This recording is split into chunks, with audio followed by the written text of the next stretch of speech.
I step into my bedroom and freeze. My heart stutters to a full stop, then lurches into a frantic rhythm. Giselle stands before my full-length mirror, her slender figure draped in ivory satin that catches the afternoon light streaming through my bedroom window. My wedding after-party dress. The one I spent 3 months searching for, the one that made James's eyes light up when I showed him the designer's sketch. My grandmother's diamond earrings dangle from her ears, catching prismatic light with every slight movement of her head. The heirlooms meant for me. The ones Grandma Rose promised would be mine on my wedding day. Giselle tilts her head, admiring her reflection, completely oblivious to my presence. The ivory satin cascades over her shoulders like it was made for her because it was made for me. "What are you doing with my wedding dress?" My voice barely rises above a whisper, but it carries enough force to make Giselle turn. Instead of guilt, her expression brightens. "Helena, perfect timing." She runs her hands down the fabric. "It looks better on me anyway." Mom agrees. The words hit me like a physical blow. Behind me, a floorboard creaks. I turn to find my parents hovering in the doorway, their expressions a mixture of discomfort and determination. They knew. Of course they knew. "Honey?"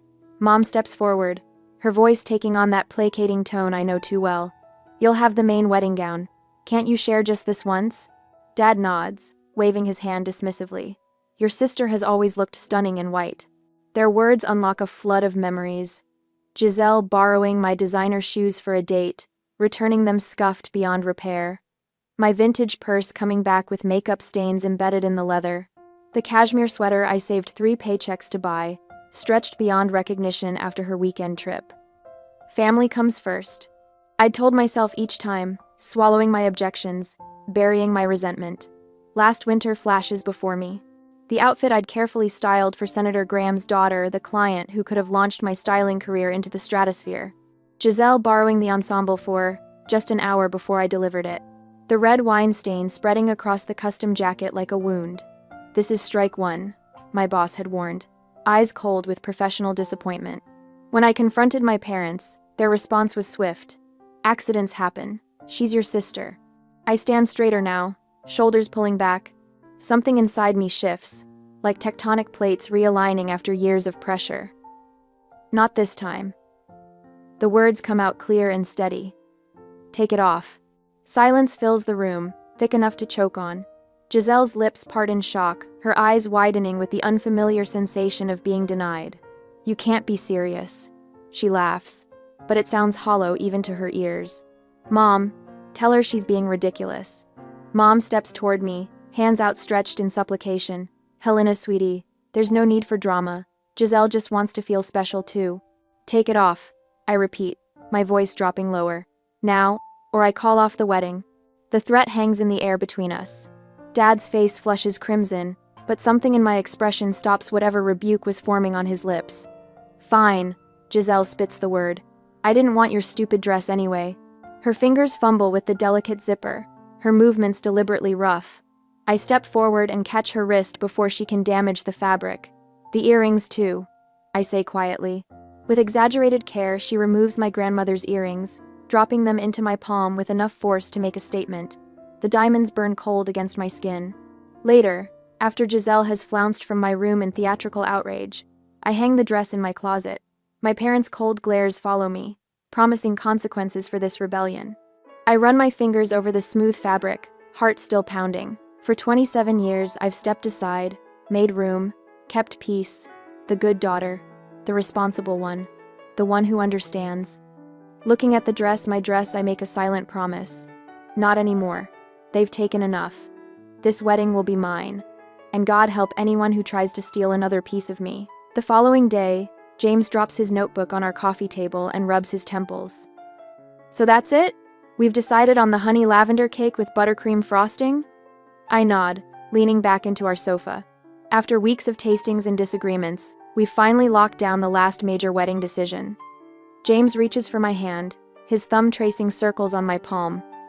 3 more weeks, Helena. Just 3 more weeks until you're Mrs. Helena Wells." The doorbell chimes before I can respond. I check my phone, no scheduled visits. James raises an eyebrow but rises to answer it. My parents' voices float from the entryway, my mother's rapid-fire questions about our new sofa slicing through the peaceful afternoon. They didn't call. They never call. They just appear, like unwelcome spirits summoned by wedding planning. "We brought the family wedding planner," Mom announces, swooping into our living room. She clutches a leather-bound binder that I've never seen before. Dad follows, his eyes darting around our apartment, mentally calculating what we paid for everything. "We've made some adjustments," Mom continues, spreading the binder across our coffee table, covering our own notes. "Just small tweaks to make everything perfect." James catches my eye as he settles beside me. His fingers find mine again, squeezing gently. Mom flips to a page labeled Bridal Party and points to a new notation I've never seen. "We've added Giselle as co-bride with a matching white gown and coordinating jewelry." Note. The room tilts sideways. "Co-bride?" James leans forward. "There's no such thing as a co-bride. It's our wedding." Mom waves her hand dismissively. "It's a new trend, very European." "It's not a trend," I say, my voice steadier than I feel. "And it's not happening." "And it's not happening." Dad clears his throat. "Helena, be reasonable. Your sister has been looking forward to this." "Looking forward to what? My wedding?" The words scrape my throat. "To sharing this special day," Mom corrects, her smile tightening at the corners. After they leave with promises to discuss this further, I sit at our laptop and check my email. Something feels wrong. I type "wedding" in the search bar and watch as dozens of exchanges between my mother and our venue appear emails where I was not copied. "James," I call, my voice barely audible. "You need to see this."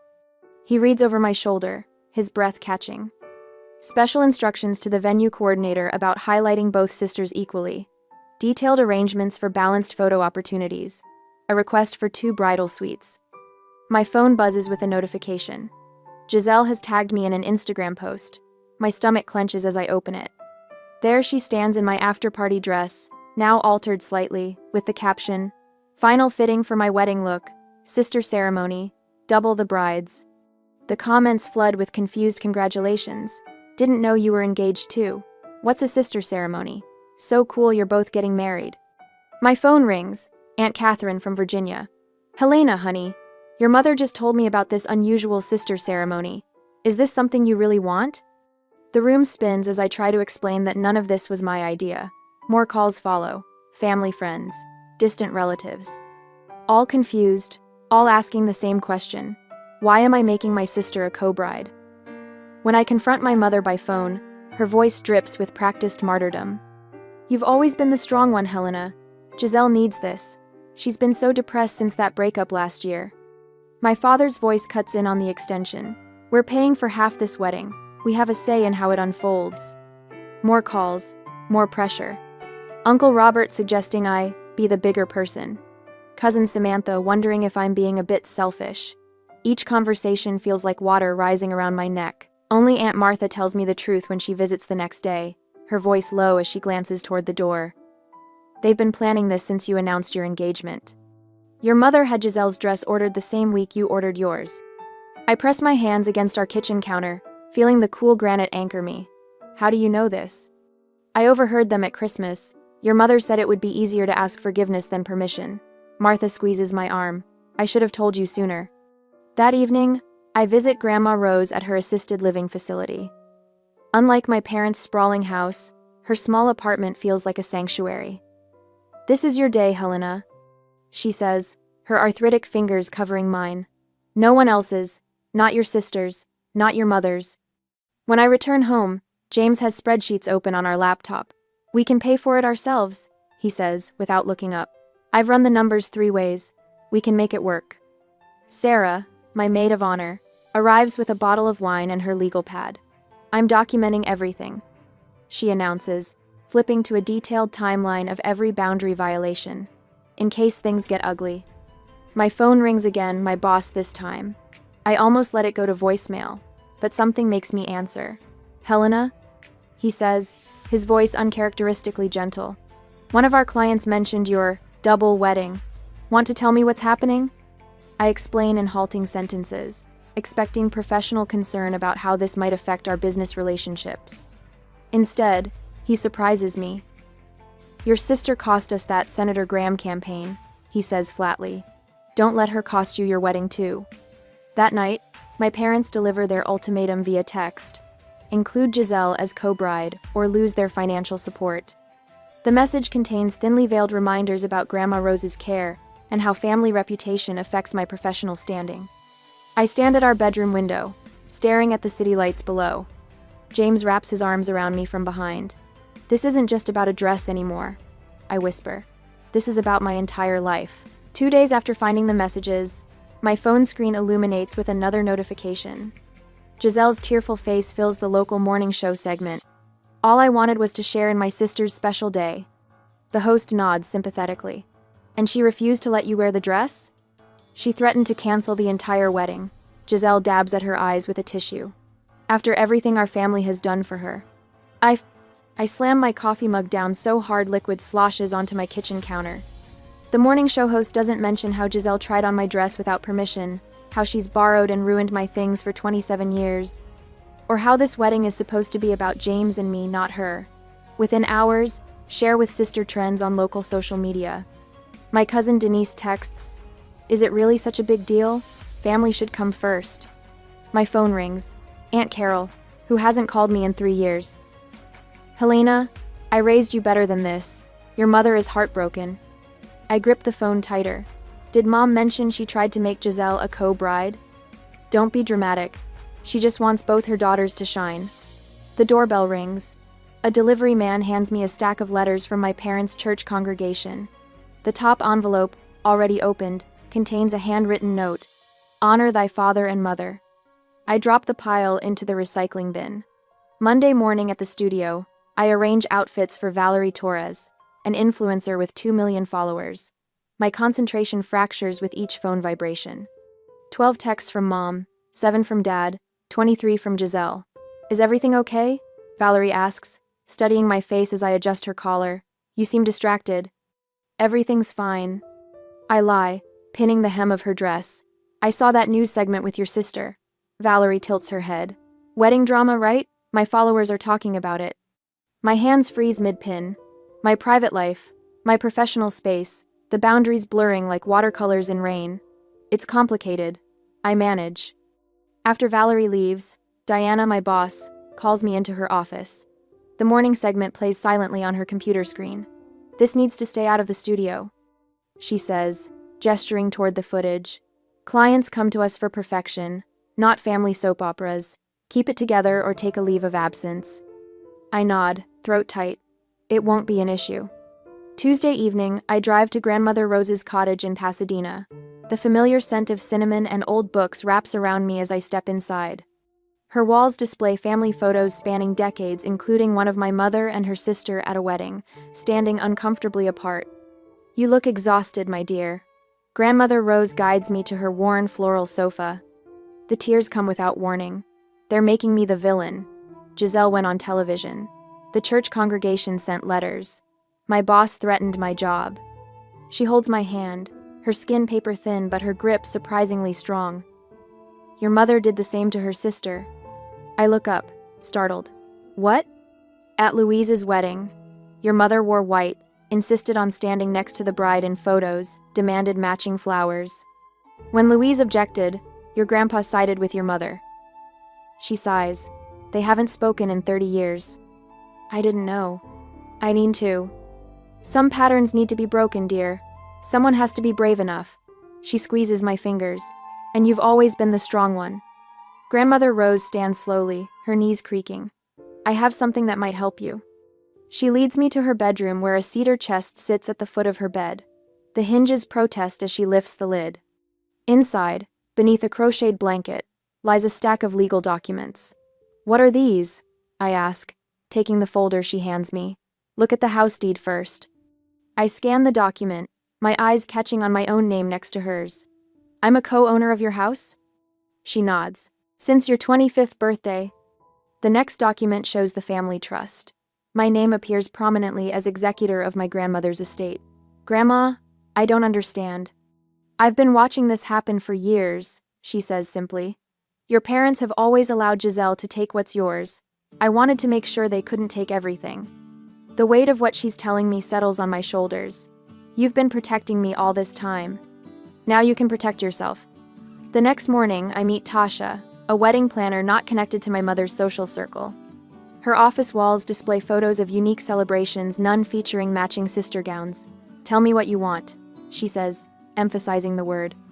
For the first time since my engagement, someone asks what I want instead of telling me what I should accommodate. Security. I say immediately. People who will enforce the guest list and keep certain family members from disrupting things. Tasha doesn't blink. "We can arrange that." That afternoon, James's college roommate Marcus, now an IT security consultant, helps me change every password connected to our wedding. Vendor accounts, venue booking, photography portal. "Your family won't be able to make unauthorized changes," he promises, typing rapidly. "I've added two-factor authentication to everything." I call the venue directly, speaking with the manager instead of the coordinator my mother befriended. "I'm the bride, the only bride." I clarify. "Any changes must come directly from me or my fiancé. No exceptions." "Understood, Miss Carter. We'll update our files immediately." The satisfaction of reclaiming my wedding spreads through me like warmth after winter. I transfer funds from my savings account to cover my parents' portion of the costs. The confirmation email arrives with a finality that feels like freedom. That night, I sleep in our apartment with my phone turned off. No texts demanding explanations. No calls filled with guilt. No social media notifications about family loyalty. James finds me on the balcony the next morning, watching the sunrise with a cup of coffee. "You look different," he says, joining me. I feel different. For the first time in weeks, my shoulders don't carry the familiar tension. The knot in my stomach has loosened. I've spent my life trying to keep peace by giving pieces of myself away. Now I'm gathering those pieces back, one boundary at a time. Some might call it selfish. I call it survival. Later that week, after I thoroughly checked every part of the plan, I met my family for dinner. "It's time to begin." "You were right," I tell my mother, watching her shoulders relax as she serves another helping of pot roast. "Family should come first." The dining room falls into stunned silence. Dad's fork pauses halfway to his mouth. Giselle, sitting across from me, narrows her eyes in suspicion before a slow smile spreads across her face. "I knew you'd come around," Mom says, patting my hand. The diamond on her wedding band catches the light, reminding me of Grandma Rose's earrings. "We all want your wedding to be perfect." "For everyone," Dad adds pointedly, reaching for his wine glass. I nod, swallowing the bitter taste in my mouth. Actually, I was thinking Giselle might want to try on the after-party dress one more time, for proper measurements. Giselle nearly knocks over her water glass. "Really?" "Really," I confirm, pulling my phone from my purse. "Maybe we could take some photos for the memory book." Later, as Giselle twirls in my bedroom, I snap photo after photo. The ivory satin flows around her ankles as she poses dramatically beside my dressing table. Mom hovers nearby, her smile triumphant. The earrings dangle from Giselle's ears, catching prismatic light with each movement. "These photos will be treasured forever," Mom says, squeezing my arm. I smile, clicking one final shot. Yes, they will. While they chatter about shoe options, I step into the hallway, thumb moving swiftly over my phone screen. The carefully crafted email sends with a quiet whoosh. My chest loosens for the first time in weeks. The next morning, my social media post goes live at precisely 8 a.m. when Dad starts his workday and Mom checks her accounts over coffee. "A bride deserves respect," reads the caption. Below it, a gallery unfolds. My designer shoes before Giselle borrowed them, then after scuffed beyond repair. My vintage purse, once pristine, now stained with makeup. My cashmere sweater, stretched beyond recognition. And finally, Giselle wearing my wedding after-party dress and grandmother's earrings. The comments flood in immediately. My professional colleagues rally with supportive messages and a hashtag that starts trending by noon, "Bride Not Bullied." My phone begins vibrating non-stop. I silence it, sliding it into my desk drawer at work. My boss passes by, glancing at my computer screen where the post continues gathering momentum. "About time," she says simply, and walks away. By lunch, 3 wedding vendors have publicly confirmed they will only take instructions from the actual bride, Helena Carter. My mother has called 17 times. I send each call to voicemail. "What are you doing?" James asks when I arrive at the bank that afternoon. His voice holds no judgment, only curiosity. "Reclaiming what's mine," I answer, squeezing his hand before approaching the bank manager's desk. I spread the documentation across the polished surface: receipt copies, transfer records, email confirmations, evidence of every dollar I contributed to our wedding fund, which my parents conveniently control. These payments were made under false pretenses, I explained calmly. I'd like them refunded to this account instead. The manager reviews the paperwork, nodding slowly. Everything appears in order, Miss Carter. James watches in quiet amazement as the manager processes the transfers. 20 minutes later, we walk out with financial leverage eliminated. My parents can no longer threaten to withhold funds they no longer control. I record a brief message on my parents' answering machine. I've handled the payments. The wedding will proceed as James and I planned it. The dress disappearance is my final move. I know Giselle's schedule by heart. 27 years of accommodating her has its advantages. While she's at her hair appointment, I empty my closet of everything wedding-related. My phone buzzes with Giselle's name 30 minutes later. Where is it? Her voice trembles with rage. Mom and Dad are furious. I imagine they are. I fold the ivory dress carefully into an acid-free box at my grandmother's house, miles away from prying hands. You can't do this. Giselle shrieks. That dress looked better on me anyway. Some things aren't meant to be shared. I place Grandma Rose's earrings in their velvet case beside the dress, especially when they were never yours to begin with. I end the call amid her protests, powering off my phone completely. Grandmother watches from her armchair, a small smile playing at the corners of her mouth. They'll be livid, she says, not sounding troubled by the prospect. Let them be. I close the lid on the box, running my fingers over the smooth surface. They've had control of my narrative for 27 years. The wedding is mine. Grandmother nods, reaching for my hand. And so, finally, are you. On the wedding day, I arrive at the venue 3 hours before the ceremony to find chaos already brewing. Through the glass doors, I spot Mom gesturing dramatically to the venue coordinator while Dad waves what looks like our contract in the air. Giselle stands slightly behind them, draped in a white dress suspiciously similar to my wedding gown. We had an understanding about the sister ceremony. Mom insists, her voice carrying across the marble foyer. It's a family tradition. The venue coordinator looks baffled. Ma'am, there's nothing in our paperwork about 2 brides. It's a verbal agreement, Dad blusters. We could pursue legal action for breach of contract. I grip James's hand tighter as we watch through the window. His college roommates, our impromptu security team, stand at strategic points around the entrance, looking both professional and immovable in their suits. Ready? James asks, squeezing my fingers. I nod. More than ever. When we enter, Mom's face pales. Giselle's mouth forms a perfect O of surprise. They didn't expect me for another hour, plenty of time to rearrange my wedding. Miss Carter, the coordinator rushes over, relief washing across her face. Perhaps you can clarify? There is no sister ceremony, I say, loud enough for the small crowd of workers to hear. My parents and sister are confused. I turn to Marcus, James's former linebacker friend now working security. Please ensure they stay in the designated family area until the ceremony. They're not authorized to make changes to any arrangements. Dad's face flushes crimson. You can't. I can, I interrupt, my voice steady. And I am. 2 hours later, I stand in the bridal suite with Grandma Rose adjusting my veil. My wedding gown, the main one, not the reception dress, Giselle tried to claim, cascades around me in waves of delicate lace. You look magnificent, Grandma says, her fingers trembling slightly as she secures the veil with a vintage pearl pin. Strong. Sarah, my maid of honor, returns from scouting the ceremony space. Your parents got the message. They're sitting in the front row looking like they've swallowed lemons. She grins. And Giselle keeps trying to make her dress look more bridal by adding flowers from the centerpieces. I should feel nervous, but a strange calm has settled over me. Let's do this. The processional music swells as I take Grandma's arm. We planned this carefully, no father walking me down the aisle. Instead, the woman who showed me what real support means guides me toward my future. As we enter, I hear the celebrant's voice ring clear. Today we gather to witness the union of Helena and James only. She places deliberate emphasis on the final word, making several guests shift uncomfortably.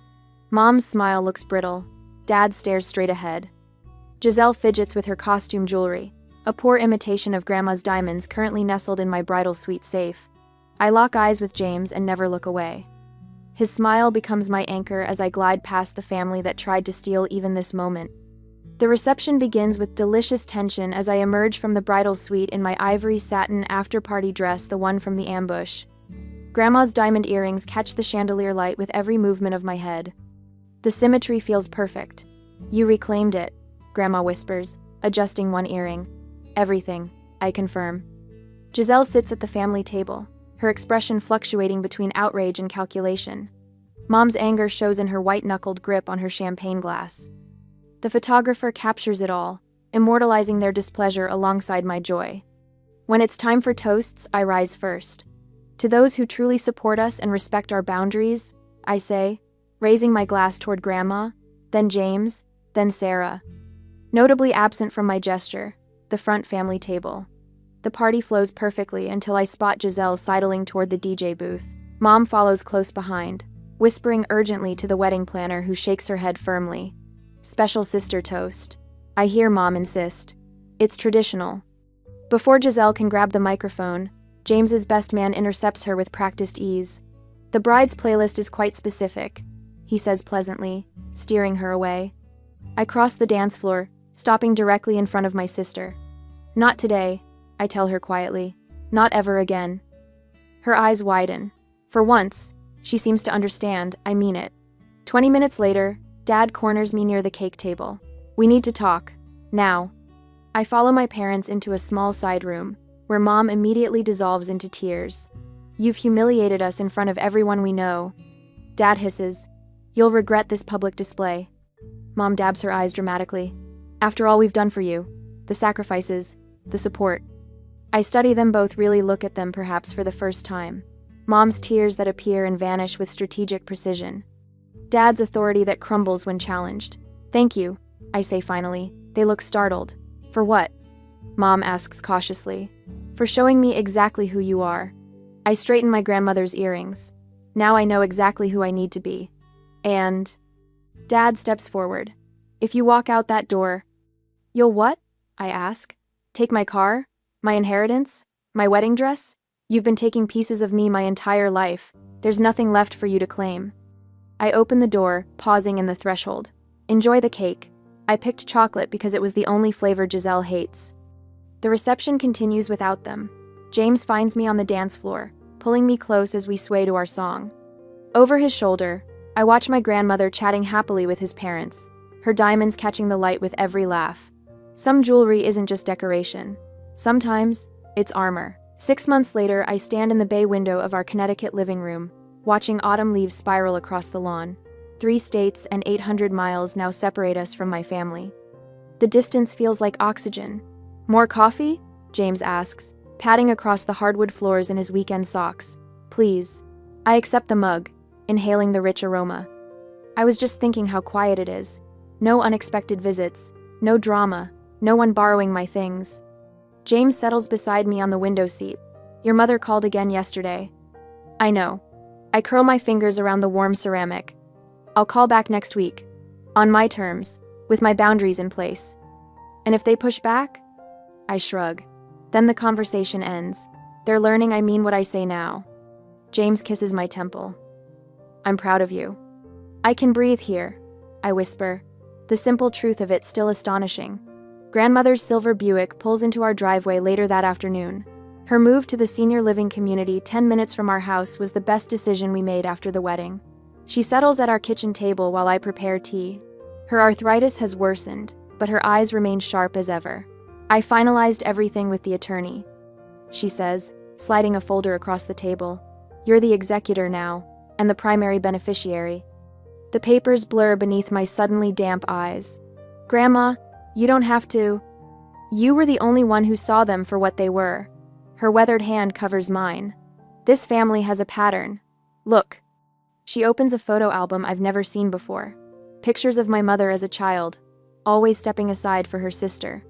My grandmother, young and resigned, surrendering her dreams to her brother's demands. 4 generations of doormats, she says with surprising frankness, until you. 2 weeks later, I stand in my new styling studio downtown, arranging the magazine that features my wedding day look on the reception counter. My phone buzzes with a new client booking a television actress whose Instagram post about my boundary-setting bride style has brought an influx of business.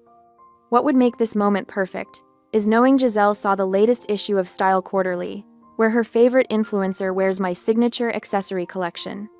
I feel a satisfied smile spread across my face as I arrange the display. Creating, not accommodating. Building, not surrendering. The package arrives on a Tuesday. No return address, but I recognize my mother's handwriting. Inside lies my childhood diary, its purple cover faded. I flip through pages filled with my adolescent handwriting, documenting each borrowed item that never returned. A note falls from between the pages. Perhaps we should have listened. Not an apology, but acknowledgement. It's something. I place the diary on a bookshelf visible but not central. A chapter closed, not forgotten. Weeks later, Thanksgiving arrives with the scent of rosemary and warmth.